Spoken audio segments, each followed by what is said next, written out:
नमस्ते। कक्षा 8 गत दिन में प्रश्न संख्या 51 तक हो चुका था। आज प्रश्न संख्या 52 का है।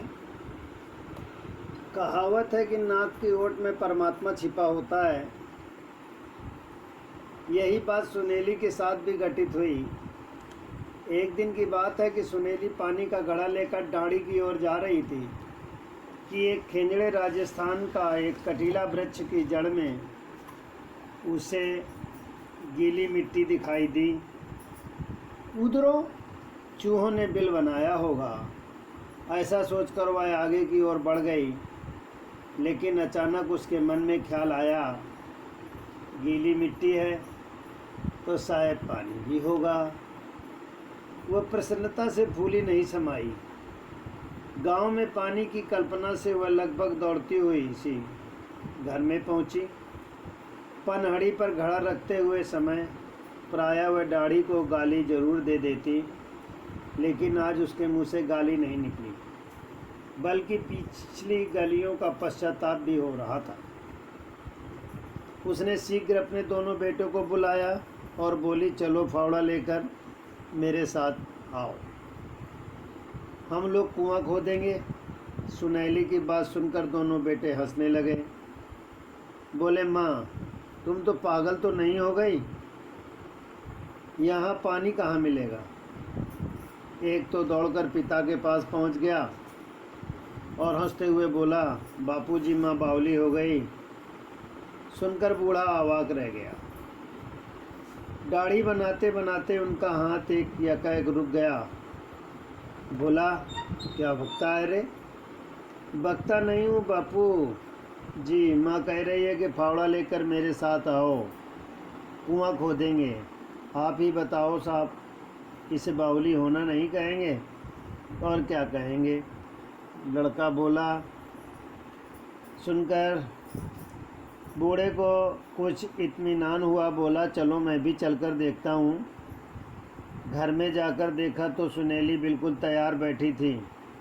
पूछने पर बोली, यहाँ ज़मीन के अंदर पानी है। मैंने अपनी आँखों से देखा। जहाँ उधरों ने बिल बनाया वहाँ मिट्टी गीली है। यदि वहाँ पर कुआं खोदा जाएगा तो पानी ज़रूर निकलेगा। सुनेली की बातें सुनकर बूढ़ा ठाकुर भी हंसने लगा। बोला, पागल हो गई है क्या, उधरे तो हमेशा बिल बनाते ही हैं, ये कोई नया कार तो है नहीं। घर बैठ, यहाँ पानी कहाँ। लेकिन सुनैली के मन में तो दृढ़ संकल्प था। उसने ठाकुर की एक भी बात न सुनी। उसे तो कुआं खोदने का जैसा भूत सवार हो गया। उसने फावड़ा उठाया और खेंजड़े की तरफ चल दी। काफ़ी देर बीतने के बाद भी जब सुनेली वापस नहीं लौटी तो ठाकुर ने बेटे को भेजा कि जाकर सुनेली का पता करे। लड़का वहाँ पहुँचा तो आश्चर्यचकित रह गया। खेंजड़े के नीचे ताज़ी मिट्टी का ढेर पड़ा था। सुनेली तन मन से कुआं खोदने में तल्लीन थी। सुनेली का उठता हुआ फावड़ा दूर से दिखाई पड़ रहा था। वहाँ पहुँच उसने माँ के हाथों से फावड़ा लिया और स्वयं मिट्टी खोदने लगा। ऊपर तो रेत निकल रही थी, लेकिन नीचे मिट्टी नरम थी। इस समय दोनों में उत्साह दिखाई पड़ रहा था। थोड़ा सुस्ताने के बाद सुनेली बोली, बेटा मेरा पूरा विश्वास है कि यहाँ पानी ज़रूर निकलेगा। अगर सब लोग लग जाएं तो कार्य बहुत शीघ्र पूरा हो जाएगा, जिसके कारण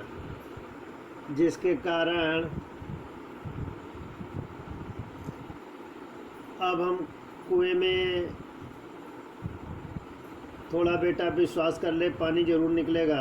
अगर सब लोग लग जाएं तो यह कार्य बहुत शीघ्र पूरा हो जाएगा, नहीं तो मैं तो खोद ही हुई, चाहे महीने लग जाए।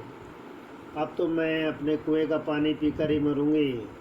तू खुदाई करता रहे, मैं तेरे लिए रोटी लेकर आती हूँ।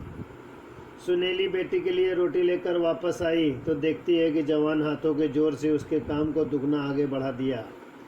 उसकी खुशी का ठिकाना न रहा। बेटा खेंजड़े के तने की छाया में रोटी खाने लगा तो सुनेली पुनः फावड़ा लेकर उस प्रकार में जुट गई।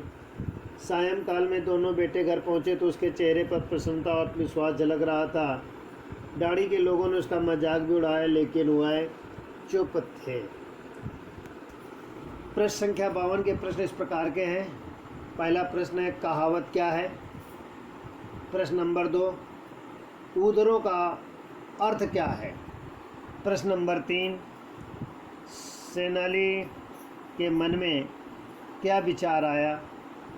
नंबर 4, उसने बेटों से क्या कहा? प्रश्न नंबर 5, सुनीली की बात सुनकर बेटों ने माँ को क्या समझा?